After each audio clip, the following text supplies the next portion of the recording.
am angry. I am triggered. This movie hates me. Oh yeah. They knew I worked at Blockbuster. And what do? They destroy a Blockbuster. And it's not even an accurate depiction of a Blockbuster. Oh no. The arrangement on the shelves was completely inaccurate.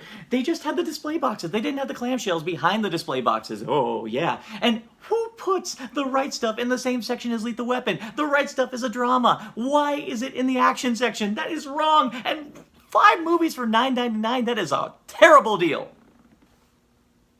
Marvel made this movie to spite me. This war is just the beginning. I'm not gonna fight your war. I'm gonna end it.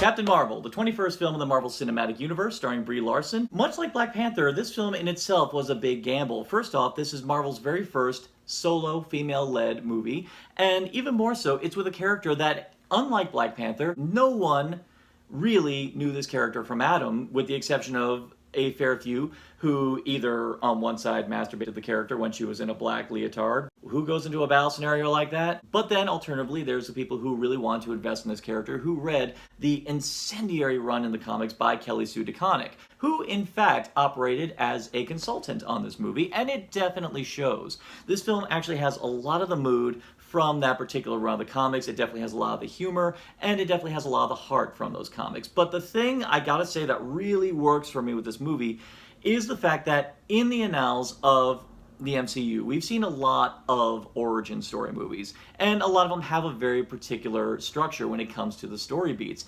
But this one, yes, it is set in the 90s, and you get the feeling that it actually wanted to emulate a trend that was going around in movies in the 90s, specifically the way it toyed with narrative structure and the way how it told a disjointed story on a time progression level. Instead of doing the seeing Carol and her humble beginnings, this one throws you right into the deep of it when she's a Kree soldier on Hala. She's already got her powers.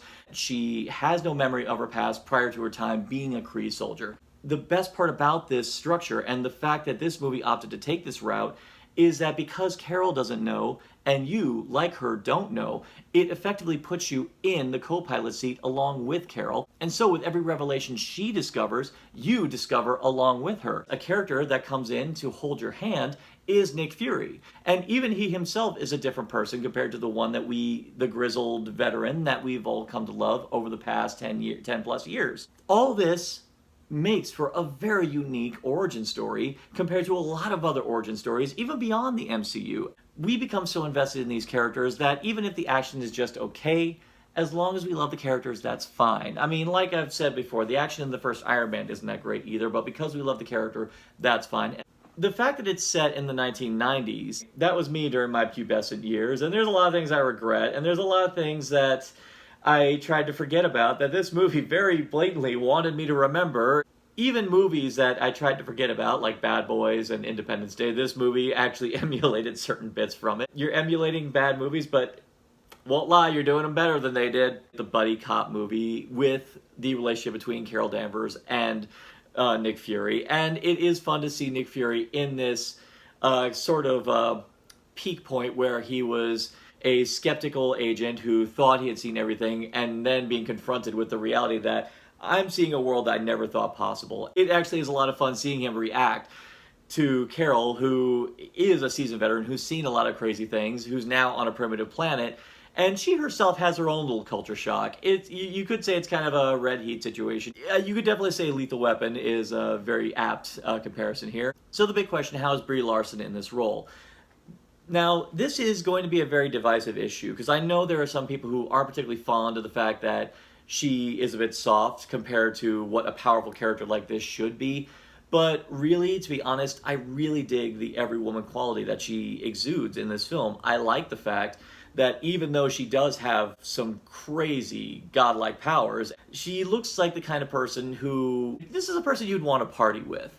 She's not 100% serious. Even though she is driven, I like the fact that she's not such a tightwad that she becomes emotionally distant. The only thing that makes her distant is the fact that she knows that there's something missing about her. I just want to stress that the reason I really enjoy this movie is the fact that, as far as origin story movies goes, it definitely does not follow the same narrative path. It goes completely different ways. It utilizes techniques of old in order to tell an origin story in a new and interesting way.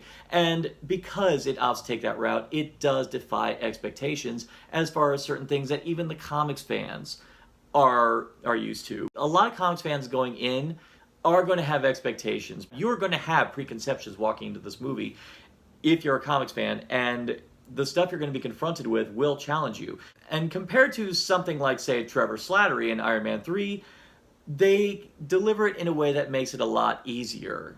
Again, I'm going to have to get into our spoiler review, but suffice to say, if you're a fan of the comics, and even if you're a fan of the Marvel mythos as a whole, prepare to be surprised, but not insulted. So it's kind of difficult for me to really determine what I can tell you and what I can't. So I guess I'm just going to have to keep it short, because really, if I say any more, I'm worried I'm going to say too much. And the fact that there is a lot that I can actually spoil says a lot for how dense this movie is when it comes to a lot of the plot developments. I can actually say this is one of the few Marvel movies where I was surprised by the story, because a lot of them do have a familiar structure. For as great as movies like Thor Ragnarok, Ant-Man and the Wasp, and a lot of the other ones are, they do have familiar story beats, and you can't predict them. Whereas this one, I will say there were some spins on it because of my preconception as a Marvel fan, and because of what knowledge I do have of Carol Danvers. I do love what they do here. I really enjoy Brie Larson's Captain Marvel. I like the fact that she approached this character not as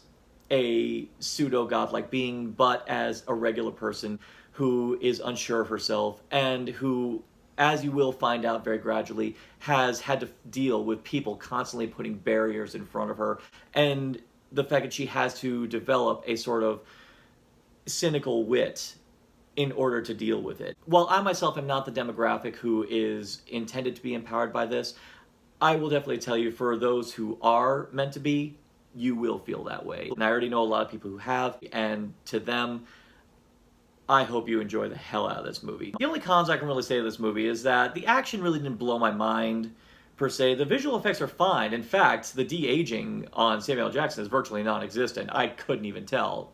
To me, I think they just put a wig on him. But a lot of the action scenes, though, do a good job of conveying how powerful Carol is, really don't blow my mind like, say, anything by the Russos. But like any great Marvel movie, the focus is on the character and the path, and that is really what's more important. And it still gets me fired up for what I'm going to see in the future with Endgame.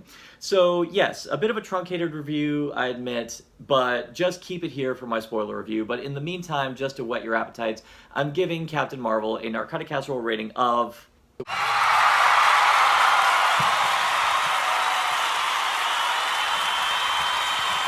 I ask if you agree or disagree, but frankly, you don't really know what you're agreeing and disagreeing with. So again, keep it here on Narcotic Casserole and check out our spoiler review, which will come very, very soon. So in the meantime, like, share, subscribe, click.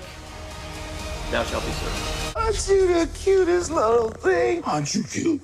And what's your name, huh? Gary. What's cute?